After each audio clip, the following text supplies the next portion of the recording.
less than conventional upbringing, let me tell you. Firstly, have you ever heard of Ruby Frankie?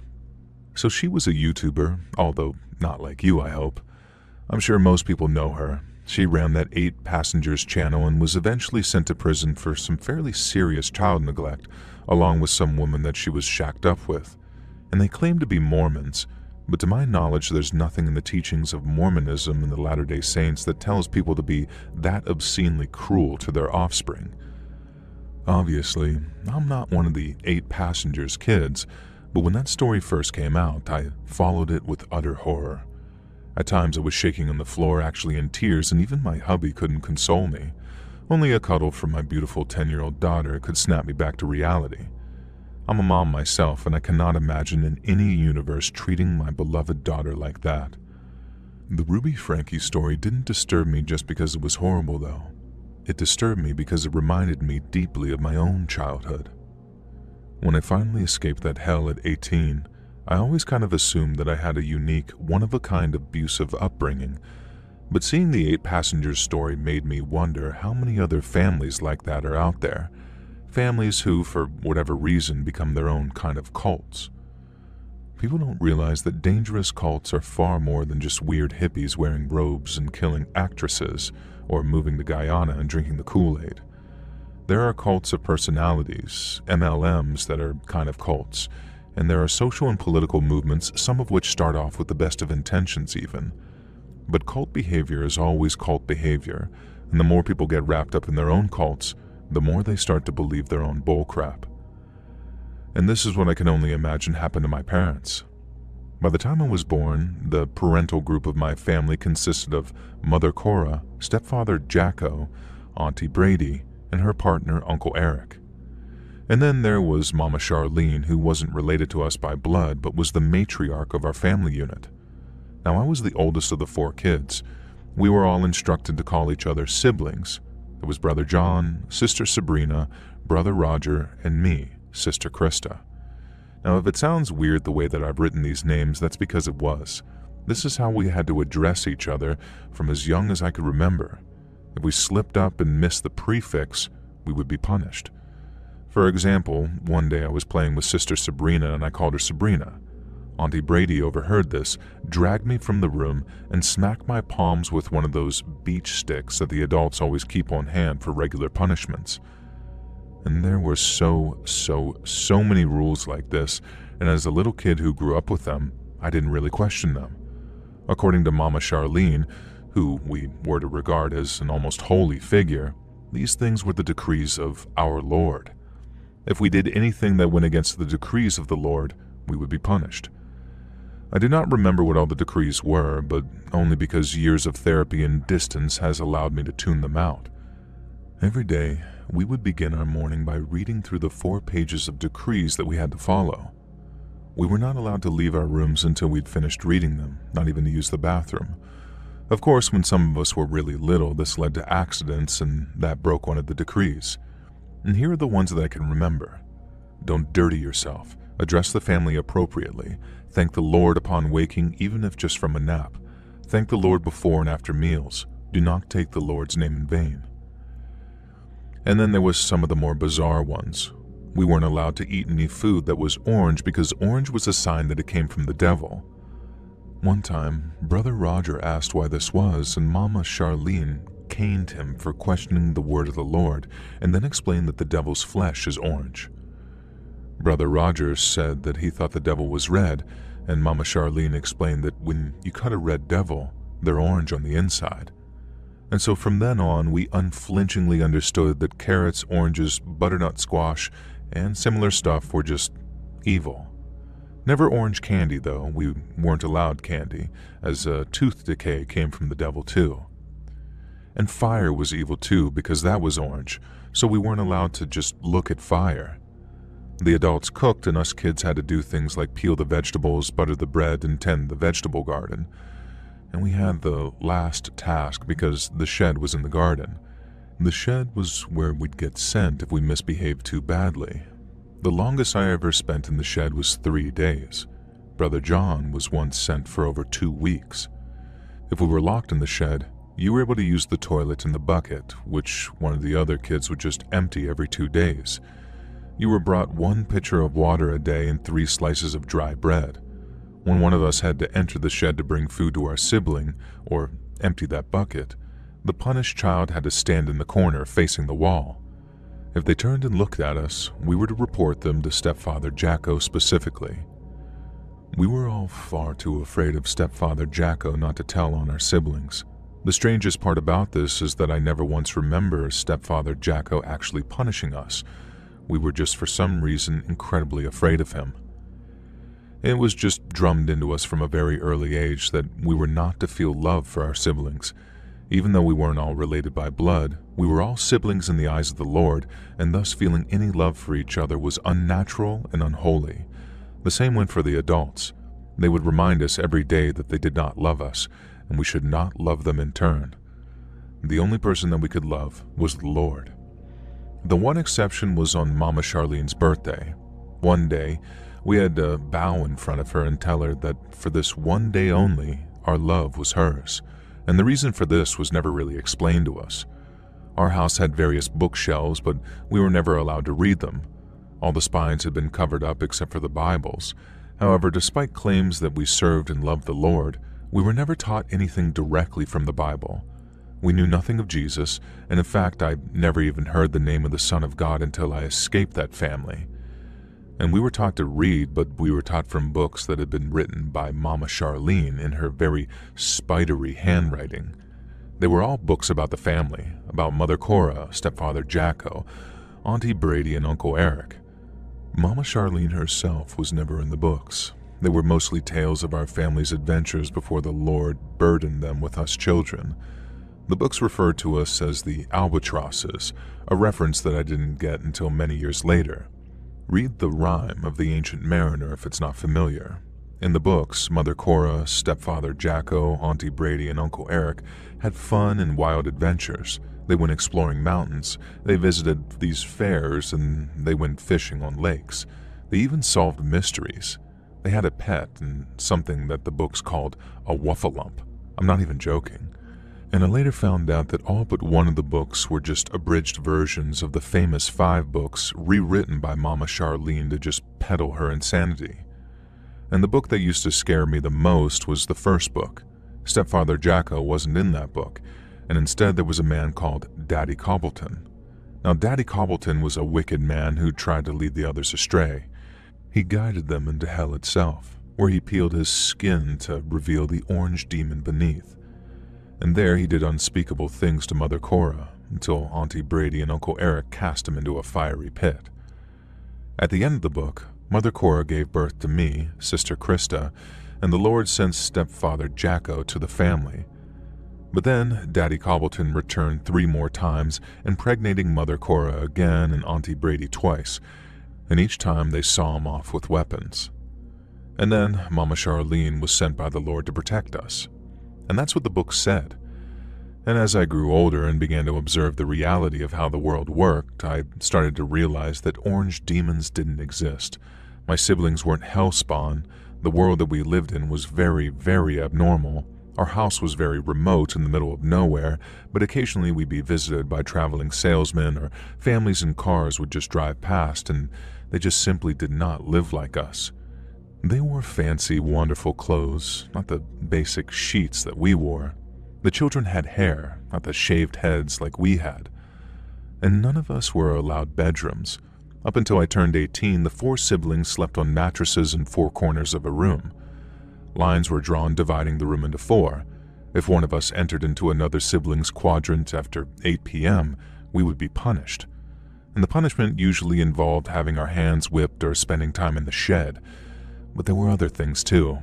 Standing outside and having ice water tipped over us. Having to stand there while the other siblings yelled the meanest things they could think of at us. If a sibling wasn't mean enough, they would get punished instead. Now one day, Brother John took a Bible from the shelf thinking that if he learned more about the Lord, he might understand why we live such a cold, miserable life. When he tried to open the book, it wouldn't open. It was just some prop, a sort of replica. Mama Charlene caught him, and that's when he spent 2 solid weeks in the shed. I genuinely cannot think of a single happy time from my childhood. We were encouraged to avoid human connection with each other. We were homeschooled, we had no toys, no TV, music was forbidden in the house, Sister Sabrina was caught singing once and all hell broke loose. The adults grilled her for hours on how she even knew what singing was, how she had learned to do that, etc. And she just said that she didn't know, it just felt like something that she could do with her voice. And as punishment, the adults made her eat a carrot. They told her that by ingesting the flesh of the devil, her voice would be forever cursed. It was miserable, just this daily drudge of bleak nothingness. Every day was exactly the same, and yet I rarely thought of escape. Other than the view beyond the high fence and the occasional glimpses of passers-by that we could see through the rare gap in the wood, we had no idea what life was even like on the outside of our little house in the middle of nowhere. And then I turned 18. On my 18th birthday, the adults woke me at just past midnight and ushered me down the stairs alone. In the kitchen there was a cake, and it was unlike anything I'd seen before. Apparently it was just for me. At first I thought it was some kind of trick, but the smiles on their faces convinced me otherwise. I sat down and took a bite, and it was like heaven. Mama Charlene told me that what I was about to hear was going to be hard. Nothing I learned growing up was real. The world was a cold, harsh place, and she was a radical psychologist who had found a willing family to help her with her thesis. She believed that raising children without the concept of love and following a set of incomprehensible and inexplicable rules, and then introducing them to the concept of love and reality at 18 when they were old enough to understand it, would lead us to live the most fulfilling lives possible. She promised me that she taught me everything I needed to survive in the real world. She told me that all of them loved me really, and they loved all of us kids. And in her words, this was her thesis. Robbing us of our childhoods would enrich our adulthood beyond anything any normal person had experienced. I'm sure there was some kind of logic to this in her head. I'm sure that there was some kind of reason why 4 other adults had agreed to put their children through the coldest, most unloving hell to help her study her theory. Then came the kicker. Mama Charlene said it was totally my choice. They were not evil people, but I was now 18, and they wanted me to stay with the family and become one of the parents. I would now be known as Mother Krista, and I would mother a child of my own. I asked how that would work, if Daddy Cobbleton would return, and she said yes, but that Daddy Cobbleton took the form of different men. I asked whether the Lord had blessed all of this, and I asked if she thought that she was doing the Lord's work, and they all sort of laughed at that. I think that's the part that hurt the most. The one being that I had loved, the one Savior I believed might one day save me from this hell, and they didn't even care about him. They didn't even believe in him. I kept my calm. I said I needed some fresh air, and I walked out the back door. I sat on the ride-on mower that we used to keep the lawn trimmed, and I crashed that mother effer through the fence and just kept on driving. It was the first time that I'd honestly seen the outside world. At that point, I flagged down a car, and they just took me to the nearest town and to a police station, and I just talked to them about everything. I expected my siblings to be saved and my parents to be arrested. But do you know what happened? They got a warning and 6 months of regular visits from CPS. It was ruled that nothing that they had done actually constituted child abuse. Apparently, lying to your children about reality itself is not a crime worthy of having your kids taken away. One by one, my siblings turned of age, and they too left the cult that was Mama Charlene's family. We reconnected and started building our own lives. The first time we all got together and said "I love you" to each other, the tears did not stop flooding. And after I left, the family did start treating my siblings better. The presence of CPS kind of forced them into being a little more honest. By the time my youngest sibling, Roger, had left the family, he said it was almost tolerable. I've never spoken to any of the adults again, and I never want to. Maybe they weren't as bad as Ruby Frankie and her evil friend, but the psychological harm that they did to us with their made-up, lunatic cult is something I still feel today. And from what I understand, the 5 of the adults still live together. Roger couldn't quite bring himself to cut them off, and he visits them and gives me updates from time to time.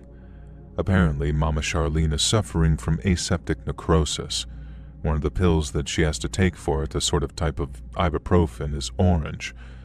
And I wonder what the devil makes of that.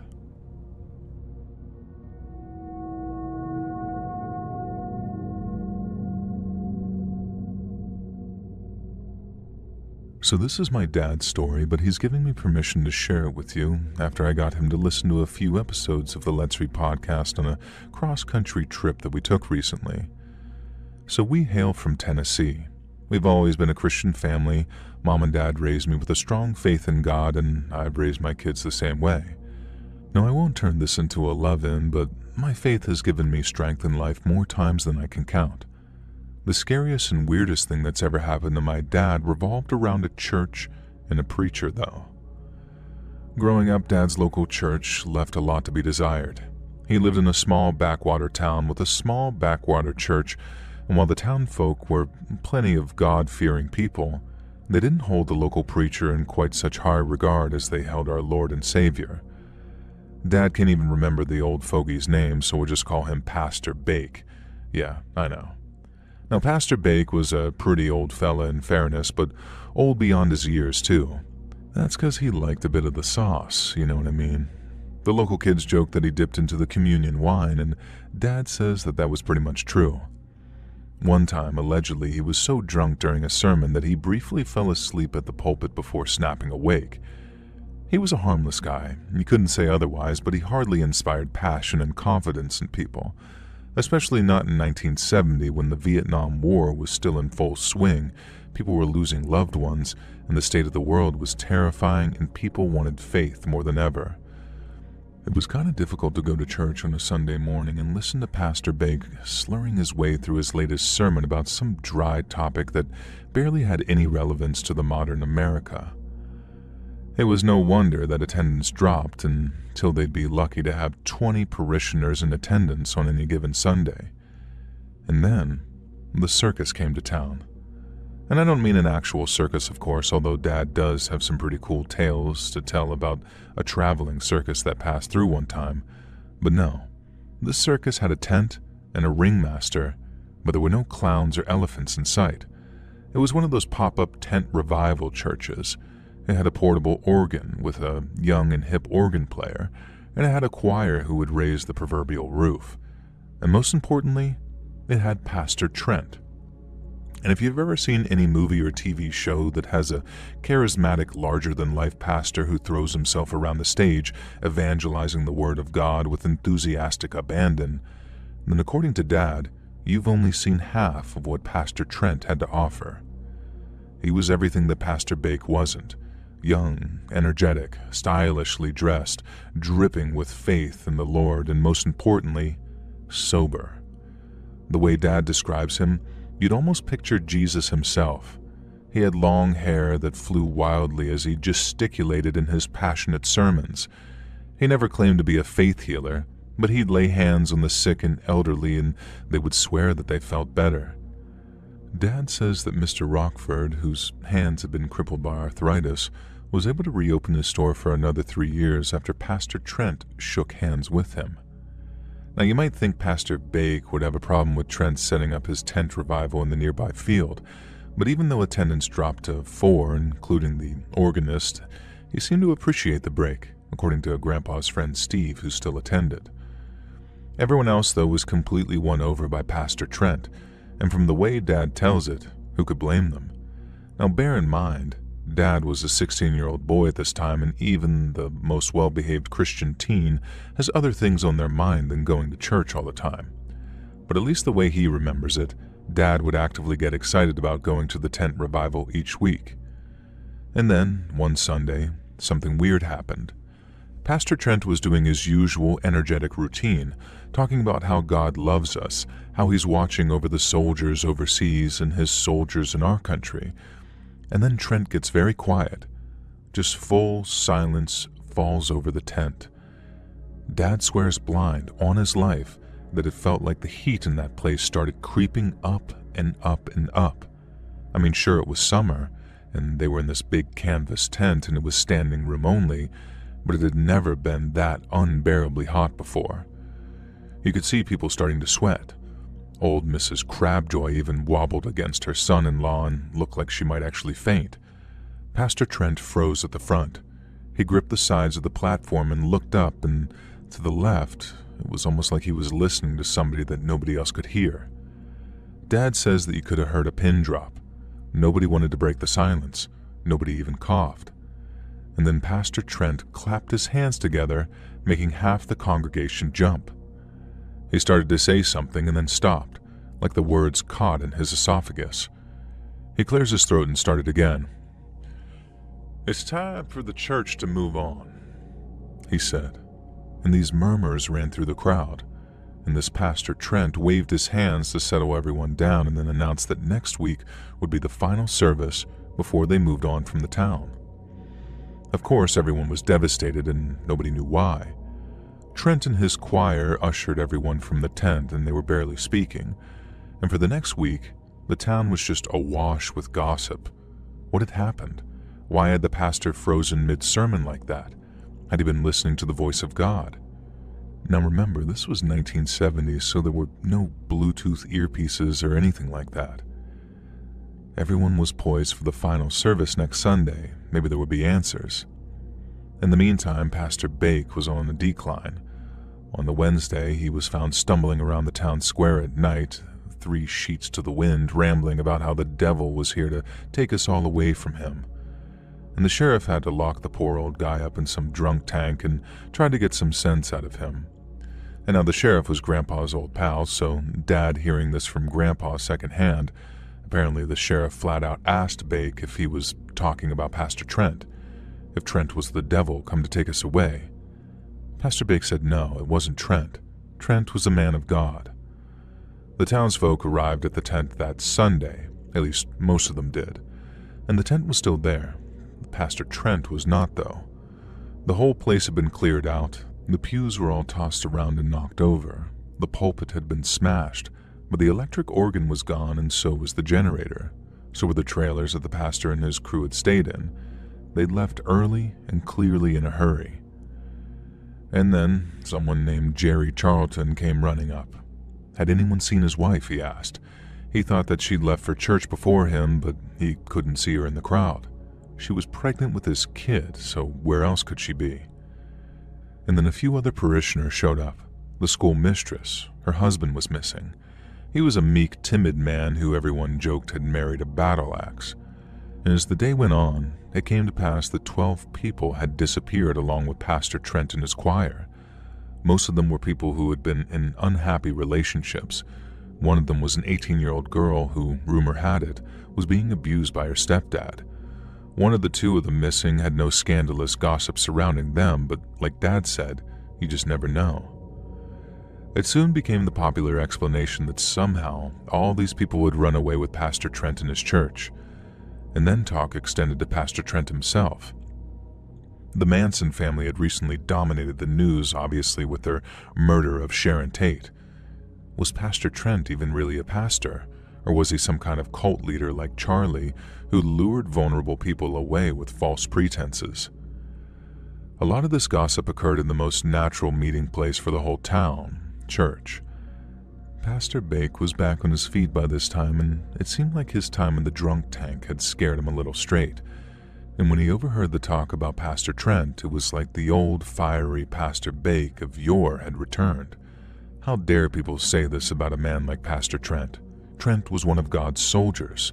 The devil had been coming to our town and had his sights set on the missing 12.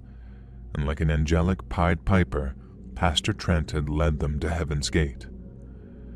Of course, this explanation did not sit well with pretty much anyone and doesn't sit right with Dad to this day.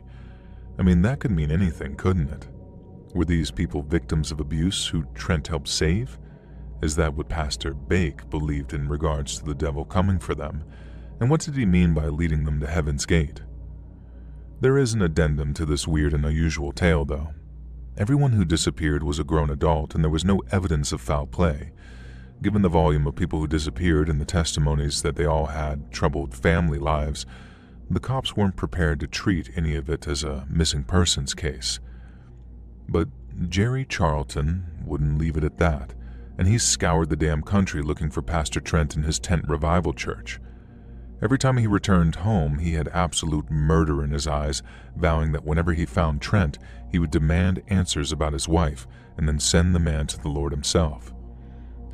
It took him almost 8 years, but he found them.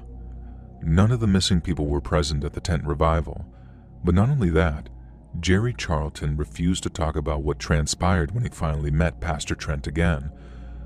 All he would tell us is that Pastor Trent was a man of God, and that wherever our missing loved ones were, they were in a better place. Dad's theory is that Pastor Trent and his choir were running some kind of underground railroad for victims of domestic abuse. I've heard of traveling tent revival churches doing similar things, albeit many, many years later. I think I agree with Dad. Pastor Trent was helping people escape their bad situations, and maybe Pastor Bake even knew about it. And that's what he meant about the devil, because maybe all those people who disappeared were at the end of their rope, so to speak. But even if that is true, even if Pastor Trent did lead these people to a better life, it still chills me to think about it. Because Jerry Charlton had murder in his eyes every single time he set out in pursuit of that church. And then when he finally found Pastor Trent again, he returned a changed man and would never speak about why. There's one thing Dad and I know for sure. Whatever happened between Jerry Charlton and Pastor Trent, it sure as heck put the fear of God into him.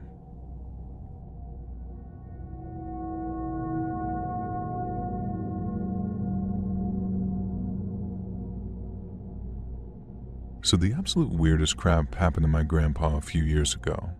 I got the call the next day, but this is what he tells me happened, and based on what I found, I don't think the old man's confused. He's a bit of a vulnerable old lad, but he's still in possession of his senses. Now, it was late at night, and there was a knock at his door. Granddad lives alone ever since Nan died after she fell in front of a speeding lorry. Now, he was there, and it kind of messed him up, and ever since, Granddad, who was an agnostic for most of his life, has been looking to find faith. And that's why when these 2 young Mormon chicks arrived at his door, telling him that he'd arranged a meeting with them, he didn't really question it. He just figured his memory had slipped and maybe it was normal for them to show up at 8 p.m. Now, this was before the movie Heretic had come out, and trust me, this isn't similar to that plot at all, I promise. Granddad didn't try and lock these chicks in his house or anything. Instead, he made them a nice cup of herbal tea and they sat down and chatted for a while. One thing Granddad told me was that they didn't really seem particularly educated on Mormonism. The more they talked, and Granddad's always been a theologically curious man, even in his agnostic days, the more he got the impression that these girls either didn't really understand the church that they were a part of, or simply didn't care. Sure, they had the literature, pamphlets, and things, but they weren't really able to describe anything that was in them. They simply suggested that they leave the reading material with Granddad and he could make up his own mind. Now, I've dealt with Mormons before. One of my best friends, Chris, is a Mormon, and I know firsthand that Mormons can be very passionate about their church and their beliefs, especially the ones that go door to door trying to convert people. Granddad knew this too, and despite his age and the fact that he was slowing down, this started to ring alarm bells for him. The girls were called Emily and Bella, I guess, and Bella started asking Granddad about Nan and what had happened to her. And of course, being an old fella who's prone to trips down memory lane, this led him to talk at length about his wonderful, beautiful wife Evelyn and the tragedy that took her from us. At the beginning of his story, Emily excused herself to use the bathroom. Granddad got into it, sharing tales of him and Nan, talking Bella's ear off, and eventually the grandfather clock chimed at 9:30 p.m., and Granddad realized that Emily had been in the bathroom for almost half an hour. He paused his storytelling and asked Bella if her friend was okay. Bella waved it away and said it was normal. Emily usually spent a while in the bathroom and not to be concerned. Granddad wasn't having that, though, and I drummed into him over and over about scammers and weirdos, and he was already suspicious of these 2 ladies who were claiming that he'd booked an appointment with them. He argued that no, he would feel more comfortable if he went to check on Emily, and Bella clearly started to panic. Even though he was an old man with a cane, Granddad has a presence, especially a few years ago when he still lived by himself. Bella had no choice but to let him push past her and go find Emily. Emily wasn't in the bathroom. She was in his bedroom, sort of wandering around, looking at things, studying photos. Nothing inappropriate or anything he could accuse her of, but enough that Granddad really didn't want her poking around and asked the pair of them to please leave. Weirdly, they were almost too happy to go, and they left a bunch of pamphlets and literature for him to read when they'd gone. He went to sleep and had a pretty fitful night. He spent the night dreaming about hell, he says, and he kept waking up convinced that someone was in the room with him, and the "Lord will save you" kept bouncing around in his head. The next day, he called me over and told me everything. I was baffled. We searched the bedroom, and it didn't seem like they'd stolen anything, but I found a little black speaker stuck under one of the shelves, and then there was another by the headboard of his bed, and a third stuck inside a bedside drawer. They didn't seem to do anything, though, and they didn't appear to be listening devices. They were just speakers. Now next, I looked at the literature they'd left behind. The girls had told Granddad that they were Mormons, but this literature certainly didn't belong to the Church of Jesus Christ of Latter-day Saints. Instead, it was a strange fringe offshoot of the Latter-day Saints, purely local, and based on a quick Google search, they were not held in very high regard at all by our local Mormon population. In fact, a handful of former members said that they were basically a cult that tried to convince other people to make the church sole beneficiaries of their wills. One common through line I found with the few people who talked about this extremely fringe church is that their frail elderly relatives had all talked about having dreams in which the Lord told them that the path of the church was righteous. Some even said angels were speaking to them. I had a theory. That night I stayed over at Granddad's. He slept in the spare room and I stayed in his room working on my laptop until the early hours. Sure enough, at 1 a.m., the 3 hidden speakers crackled into life. They were simple, pre-recorded messages telling the recipient that the end of the world was nigh, and they could secure their place in heaven by joining this fringe church and signing over their worldly goods to them. It's a pretty known scam, but I never heard of one that actually uses audio props and targets elderly folk in such a sinister way. Obviously, we called the authorities and they took the speakers away and interviewed members of the church. No members of the church matched the description Granddad gave of Emily and Bella, so our theory is that they hired actors and crooks to play these roles, just so the church could deny all knowledge. Sadly, the investigation never went anywhere, and while Granddad avoided being a victim, I'm sure that there were other vulnerable old people who joined the cult, church, and spent the last days of their lives in poverty, waiting for a salvation that would simply never come.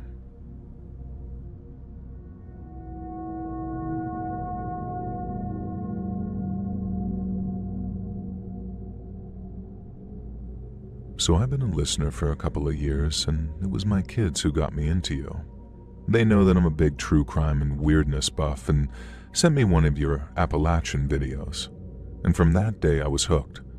My girls keep harassing me to send you a story of my own, and I was always thinking, well, I never got stalked along the Appalachian Trail or kidnapped from a Walmart car parking lot or flying kicked by a homeless bum, so what can I share? And then they said, well, Mom, weren't you in a literal freaking cult in school? And hey, I guess I was. Maybe it's not as glamorous as that makes it sound, but I did go through an absolutely crazy, terrifying, unusual incident when I was at boarding school. So I wasn't the best kid. My parents didn't really know what to do with me. I got into buttloads of trouble in middle school, and then the first year of high school was absolutely hellish. And looking back, I was incredibly grateful to my parents that they didn't just ship me off to some kind of military camp or allow me to end up in juvenile hall. Now, I don't want to go into the bullcrap that I got up to, but it wasn't anything you'd hate me for. I was just a little bratty who wanted to rebel against all the things teenage girls are supposed to be, so being rebellious, I was. And the compromise was to send me off to boarding school for 1 year, and obviously I hated it. I was expecting my peers to be a bunch of loser nerds who studied hard, played little, and made me look bad. Well, damn, I could not have been more wrong. On my first day at St. Jimmy's, not the real name, just a little Green Day reference for you, I soon realized that I was a very small fish in a pond full of piranhas. Now these kids, they knew how to be troublemakers, and I was honestly humbled. Any sensible kid would have kept their head down or maybe begged their parents to come pick them up, crying that they'll be good, I promise, just don't make me stay here with these lunatics. Me? No. I wanted to impress these guys. And when Laura, a absolute terror in my class, threw a chair and broke the window, I didn't want to avoid her. I wanted to be her friend.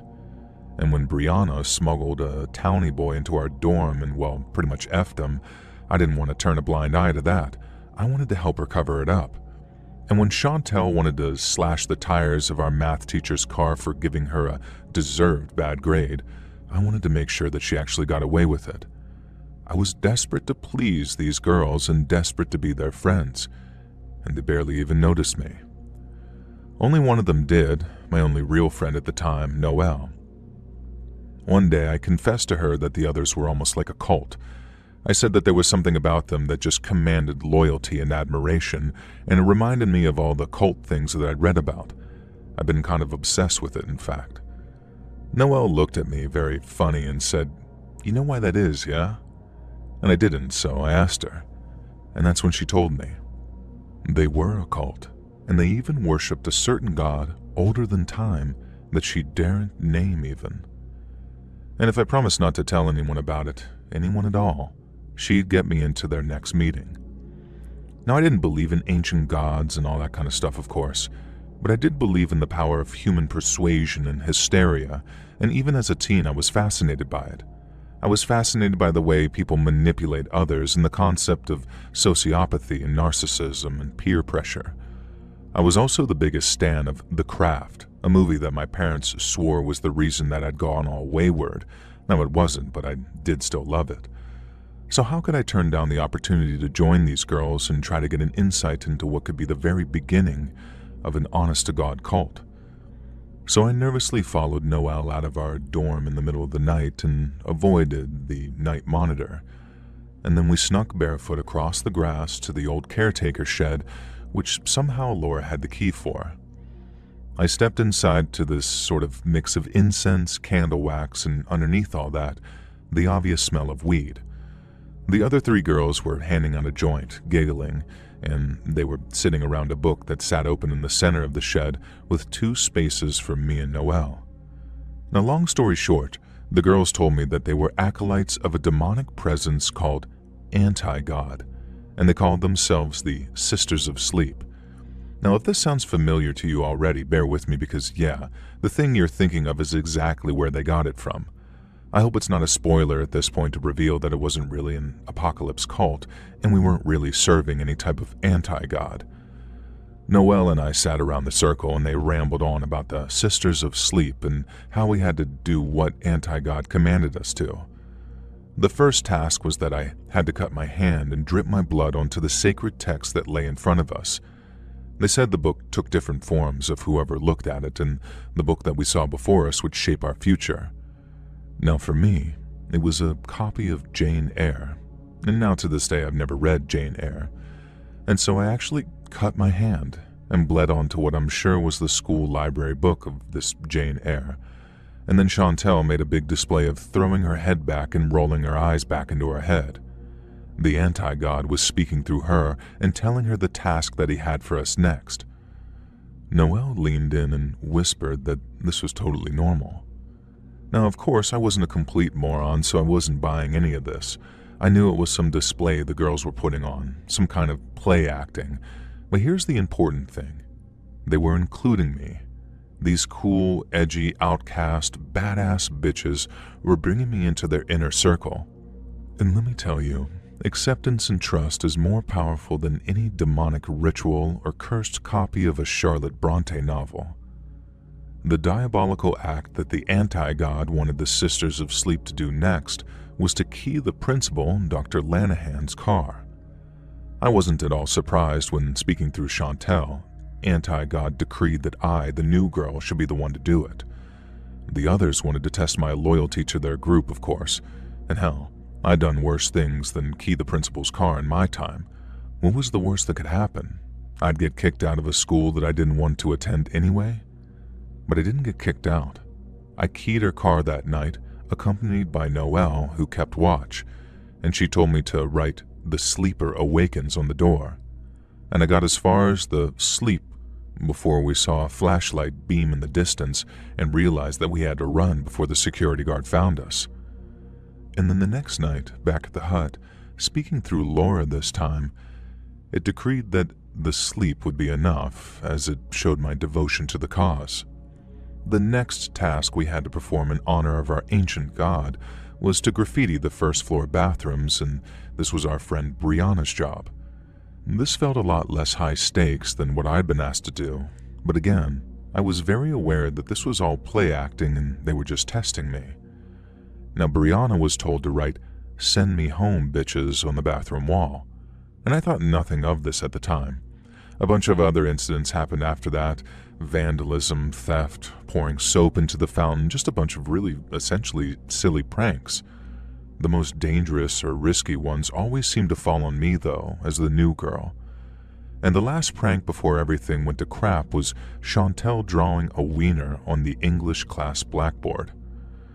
We had another meeting a few days later after that. Now this time, Noelle channeled Anti-God. Once again, it was me who was chosen to perform the duty. Now, according to Anti-God, I still had to make up for only writing part of the message on Dr. Lanahan's car way back. Now, I should note here that Lanahan had been absolutely fuming about the vandalism. Called a special assembly and everything, and if the culprit was found, there would be absolute hell to pay. Now, via Noelle, Anti-God told me that I had to blow up one of the chemistry labs. Now, hold on a second, I thought. This was escalating pretty quickly, and besides, I had no idea how to blow up a chemistry lab. That's okay, Laura said. Anti-God had pointed her to a book that would show me how to make an explosive using chemicals that I could find at the lab itself. How convenient. I really didn't want to do this, and this was obviously too far to go for an imaginary cult that I didn't even slightly believe in, but just wanted to fit in. But these girls were so persuasive. They talked about things Anti-God would do to me, but they were obviously talking about themselves. I don't even want to repeat them here, but these delinquents made it clear in no uncertain terms that if I didn't go along with their plan, they would do very, very bad things to me.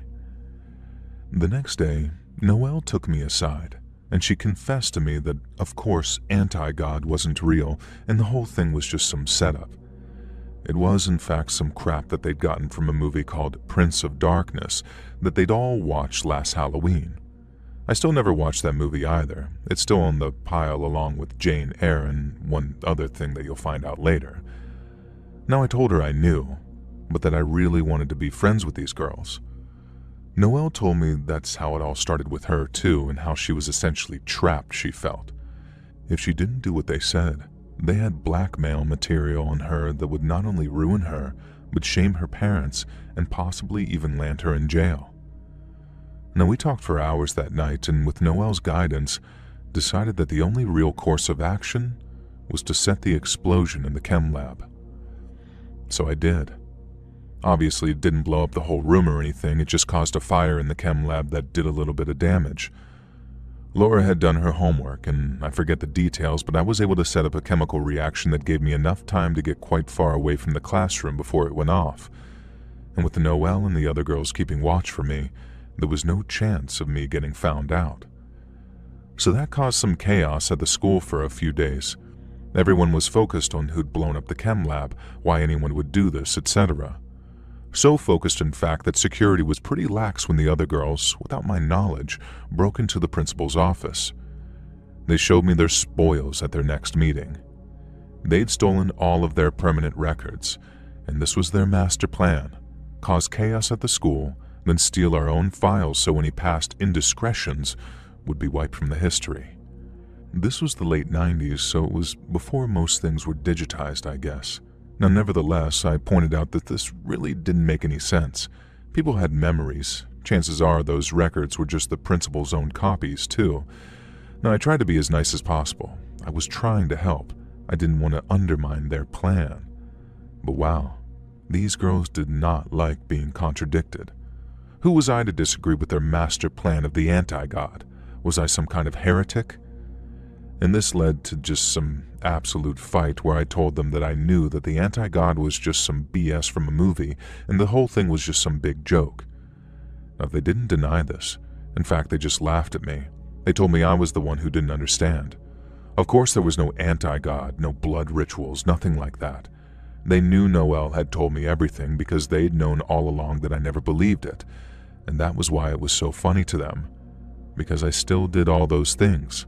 They held so much power over me that they'd managed to create a cult through literal willpower and peer pressure alone. And then Noelle stepped forward. She held some book out that she'd gotten out of the library, Cults in Our Midst by Margaret Singer. And this is the third thing on the pile of things that I've never engaged with, but with this one, it's simply because the idea of reading about it would just be too scary, even now.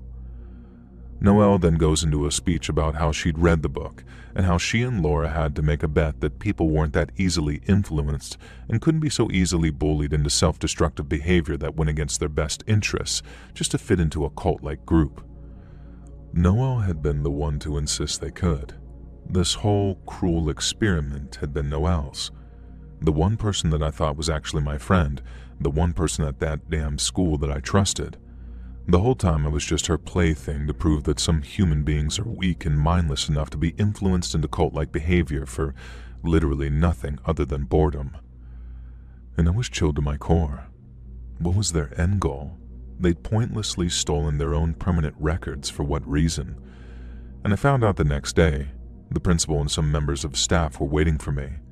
They were holding a bunch of folders, all of which they'd found tucked under my mattress after some anonymous tip. There was also a note in my handwriting addressing my friends, saying something about how I'd stolen their permanent records for them and hoped that they'd be grateful. Their idiotic plan wasn't so idiotic after all, I guess. They'd framed me, and now I was getting kicked out of school all because these weirdos wanted to prove that they could convince the new girl that cults were real. And I guess when I didn't fall for the anti-god crap, they just modified their approach and decided that bullying and peer pressure was close enough to cult-like behavior.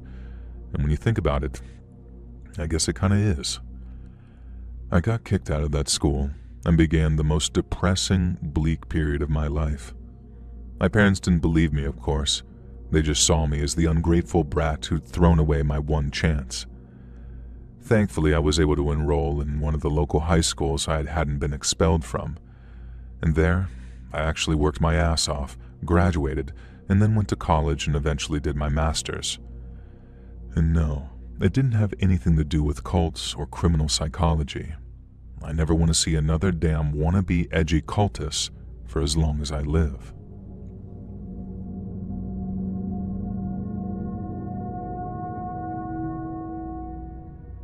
Now I need to be careful with what I say here because I don't want to bring hell itself down on me again. This was one of the most terrifying things I've ever gone through, and I don't want to risk even the slightest chance of the same people getting mad. Because, let me tell you, these people are horrifying. They're worse than anything you'll find on the dark web, and I would rather walk down a pitch-black street in the middle of Birmingham, naked, painted in day-glow paint, than have to face these horrors again. Now let me explain. I used to post a lot on Twitter, like terminally online a lot. I was one of those annoying bints who have an opinion on everything. Main character of the day? Best believe that I was there giving my 2 pence. Remember that bean dad guy who wouldn't give his lass a can opener or whatever? I barely remember it, but I do remember that I wrote a 7-tweet thread about the guy. What else was there? Oh, the black and gold or white and blue, that dress, Yanny or Laurel. I used to tweet at bloody Stephen Fry and Neil Gaiman like we were pals. Yeah, that second one aged right well. Now, one thing I really loved was the trending topics and hashtags. It was almost like a delicious menu of completely meaningless crap that I just have to have an opinion on, whether I actually had an opinion on it or not. I mean, why the hell did I get into a 2-day-long row with people about the YouTuber Ninja? I still told him to go suck a Dennis, thanks autocorrect, and managed to get into a row with Ninja's stance. The best part is, I thought the hashtag was about the guy from Die Antwoord. And I don't give a crap about Fortnite, but I sure as hell know a lot about Tyler Ninja Blevins, after his fans told me numerous ways in which I deserve to get touched. All of this pales in comparison to the really terrifying event I got myself into, though, and it was for equally stupid reasons.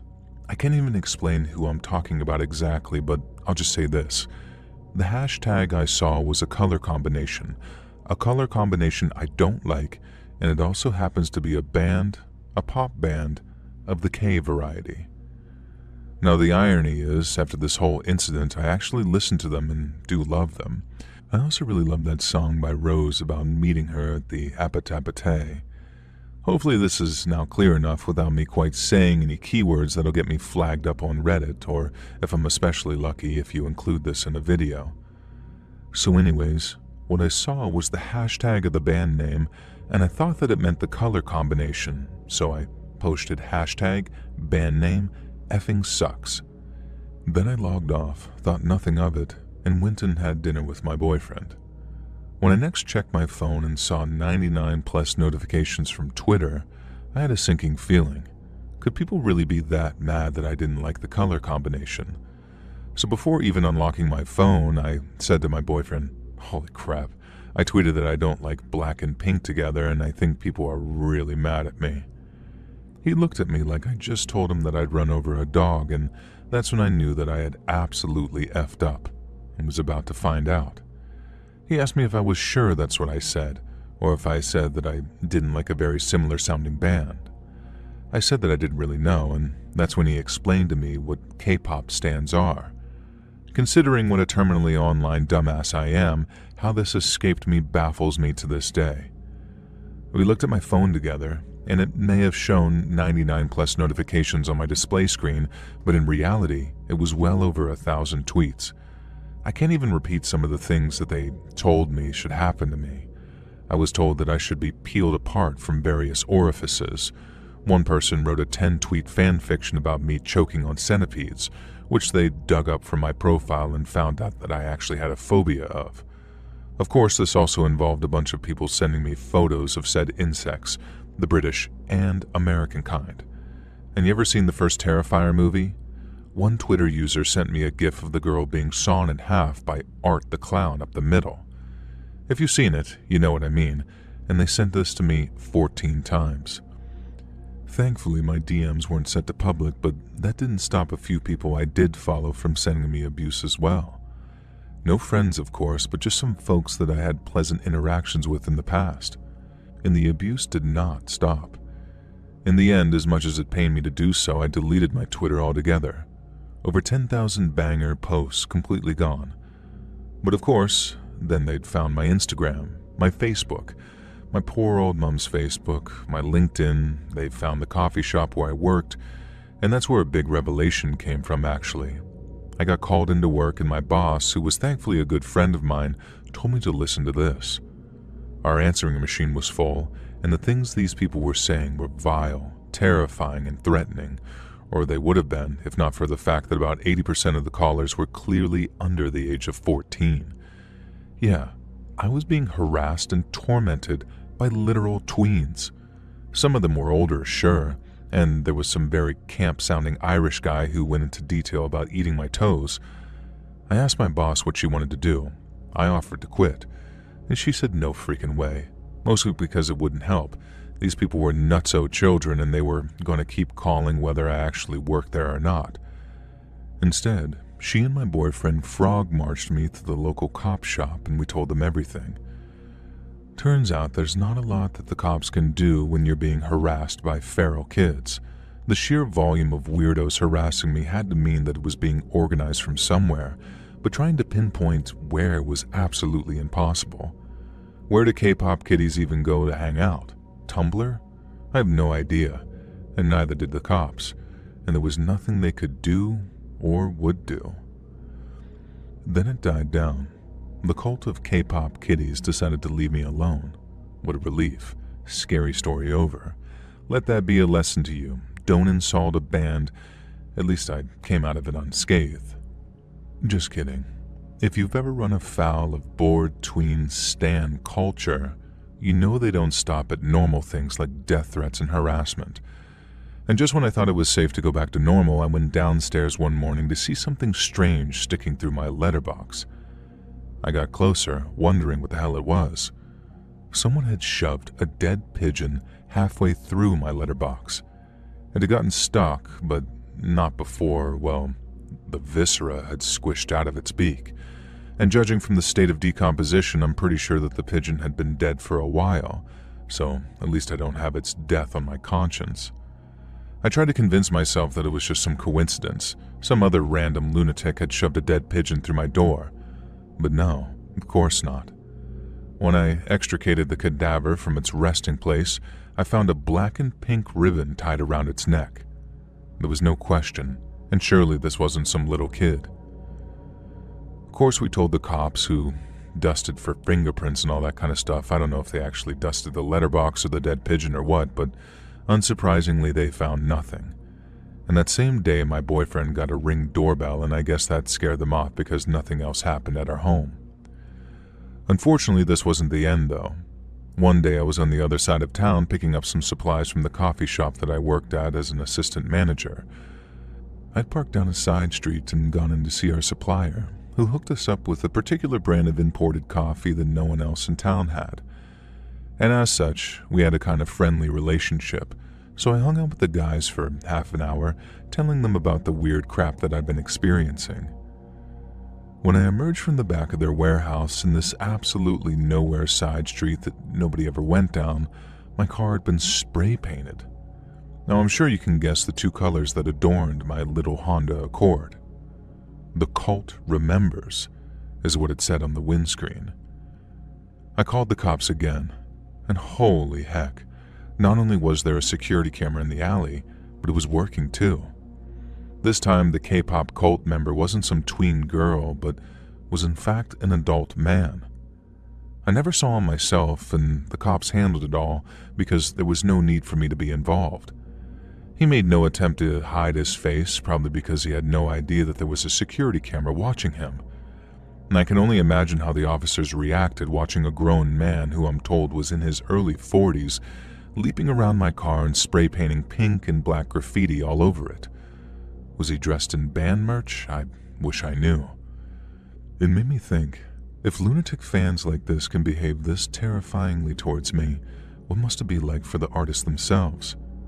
Imagine being Taylor Swift, for example, knowing that a muscly, bearded guy is out there threatening to kill people if they do you wrong. What would it take for his ire to be directed at his idol? Now, I wish the story had stopped there, but there was one more twist in this tale. A few months had passed, and it seemed like everything had died down. Life had gone back to normal. We were out at a bar together, and I went off to use the ladies' room. When I came back, a strange woman had sat next to my boyfriend at the bar. I watched from a distance, and I'm ashamed to say it, but I'm a little bit of a jealous person, and in fairness, in the past he's given me a reason to be jealous. So without thinking anything more of it than my boyfriend being hit on by a random woman, I just watched. She was all over him, touching his arm, laughing at his jokes, leaning in to whisper in his ear, and the asshole was eating it up like the chump he was. I watched, looking around the corner of the corridor leading to the loos as this woman reached down and began fondling my boyfriend. He didn't resist. He let her take a sip of his drink even, and then she leaned in and licked his frickin' ear. I just crept closer, and that's when I heard her say the thing. She said, "How you like that?" And it didn't hit me at first. Despite being a victim of stans, I didn't really pay attention to their music. But then the woman, kissing my boyfriend on the side of the mouth, reached into her purse and pulled out a little card. A two-tone card. You guessed it, black and pink. She tossed it down in front of him and walked away, but not before tipping me a little wink. So the cult of the band's stans had finally gotten their ultimate revenge. One of their nutjob fans had seduced my boyfriend right in front of me, and this sweetie little asshole had been enough of a horny freak to fall for it. The message was very clear and succinct. You play with fire, you're going to get burned. But consider this. This cult ranged from middle-aged men to attractive 20-something women to angry tweens, all of whom wanted to actively ruin my life because they thought I'd been insulting their favorite band. And if you remember, I wasn't even talking about the damn band, I was talking about the color combination. People be cray-cray, let's read, I swear to God. I don't use social media anymore because you hear about terrifying cults like the Anthill Gang or Jonestown, but the cult of celebrity, the Taylor Swift stans or the K-pop girlies or hell, I don't know, maybe even Bowling for Soup diehards, they're all lunatics. People can find anything to worship, and people can find anything to use as an excuse to go absolutely frothing crazy. Hey friends, thanks for listening. Click that notification bell to be alerted of all future narrations. I release new videos every Monday and Thursday at 9 p.m. And there are super fun live streams every Sunday and Wednesday nights. If you got a story, be sure to submit them over at my email at what the fuck am I doing? And there are super fun live streams on Sundays and Wednesday nights. If you got a story, be sure to submit them over at my email at letsreadsubmissions@gmail.com and maybe even hear your story featured on the next video. And if you want to support me even more, grab early access to all future narrations and bonus content over on Patreon, or click that big join button to hear about the extra perks for members of the channel. And check out the Let's Read podcast where you can hear all of these stories in big compilations located anywhere you listen to podcasts. I also have a true crime channel called Saturn Soul. It's kicking butt, and I think you should check it out. All links in the description below. Thanks much, friends. And remember, the earth isn't flat. It jiggles.